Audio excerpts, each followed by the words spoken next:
ఓదార్చడానికి వారికి ధైర్యం చెప్పడానికి మరి ప్రభుత్వ సహాయక చర్యలు నిజంగా ఎలా జరుగుతున్నాయో కరెక్ట్గా చేస్తున్నారా లేదా మాకుండే అనుభవాన్ని మాకుండేటువంటి ఆలోచనలు కూడా వీలైతే త్వరితగతిన వేగవంతంగా సహాయక చర్యలు జరపడానికి మా యొక్క సూచనలు కూడా అందించాలనే ఉద్దేశంతో బీఆర్ఎస్ పార్టీ బృందం మేము అక్కడికి బయలుదేరి వెళ్తున్నాం.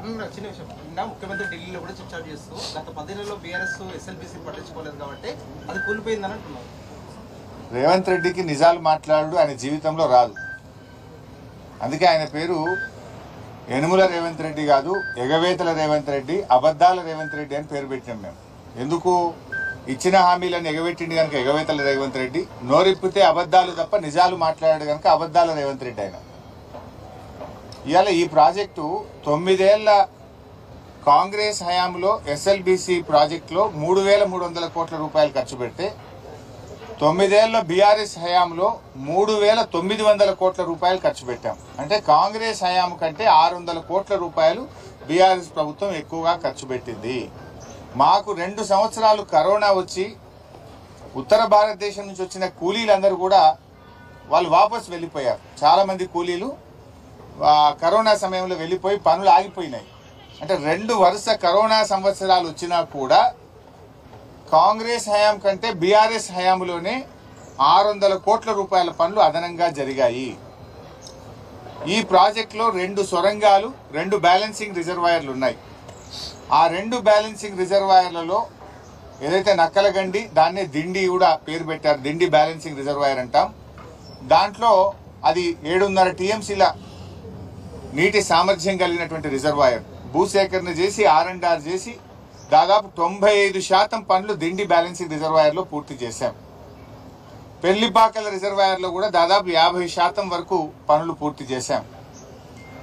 ఎస్ఎల్బీసీ టనల్లో ఆ రోజు పనులు ఆగిపోయి కాంగ్రెస్ హయాంలో మూలకు పడితే కేసీఆర్ గారు అసెంబ్లీలో అఖిలపక్ష సమావేశాన్ని పిలిచి ఆనాటి ప్రతిపక్ష నాయకులు జానారెడ్డి గారితో సహా నల్లగొండ జిల్లా నాయకులను కూడా పిలిచి అన్ని రాజకీయ పార్టీలను పిలిచి అందరి అభిప్రాయాలు తీసుకొని 100 కోట్ల రూపాయల మొబిలైజేషన్ అడ్వాన్స్ ఇచ్చి పనులను పునః ప్రారంభింపజేసింది మా బీఆర్ఎస్ ప్రభుత్వం, ముఖ్యమంత్రి కేసీఆర్ గారు.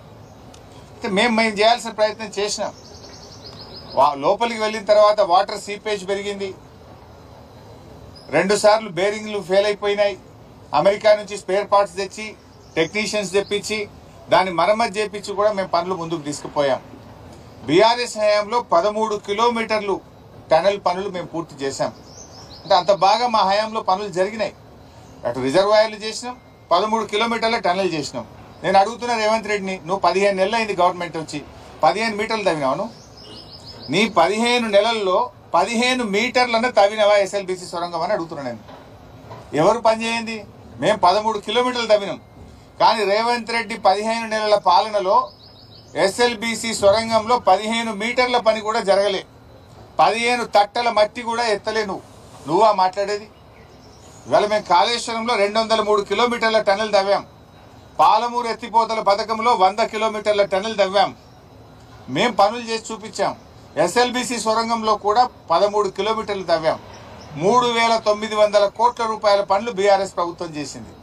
అయినా రేవంత్ రెడ్డి మాట్లాడాల్సింది ఏంటి? ఢిల్లీలో వాళ్ళ ప్రాణాలు ఎట్లా కాపాడుతున్నాం, వాళ్ళ ప్రాణాలు కాపాడడానికి ప్రభుత్వం ఏ రకమైన చర్యలు తీసుకుంటుంది, ఎప్పటిలోగా రిలీఫ్ మెజర్స్ పూర్తవుతాయి, ఎప్పటిలోగా సహాయక చర్యలు పూర్తయి వాళ్ళని బయటకు తీసుకొస్తాము. ఢిల్లీలో నువ్వు అదా మాట్లాడాల్సింది? గత ప్రభుత్వం మీద బురద జల్లే ప్రయత్నం చేస్తావా? అంటే యు ఆర్ ఇన్ డిఫెన్స్. మొన్న కూడా కరీంనగర్ పార్లమెంట్ ఎన్నికలకు పోయి మీ ఓటే విలేయలేదు, మీరు ఎత్తెంత ఏ పోతే ఎంత, మాకు గెలిచినా ఓడినా నా గవర్నమెంట్ పడిపోదు అని ఆడపోయి మాట్లాడొచ్చింది. ఈడ ఏది ఇక్కడ సొరంగంలో ప్రమాదం జరిగి ఇంత జరుగుతుంటే ఆడపోయి ఆ మాటలు మాట్లాడతాడు. ఢిల్లీలో పోయి ఏం మాట్లాడతాడు?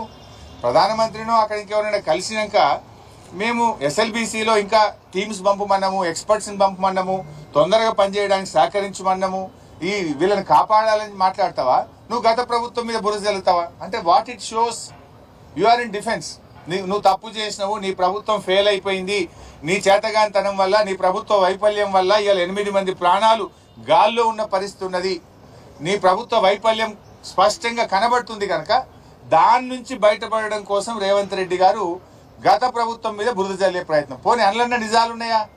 గత ప్రభుత్వం ప్రాజెక్టు పట్టించుకోనే లేదట. మరి 13 కిలోమీటర్లు దవ్వింది నిజం కాదా? 3,900 కోట్ల రూపాయలు ఖర్చు పెట్టింది నిజం కాదా? దిండి పెళ్లిపాకల రిజర్వాయర్లు నిర్మాణం జరిగింది నిజం కాదా? దీనికి సమాధానం చెప్పమని రేవంత్ రెడ్డిని. Thank you.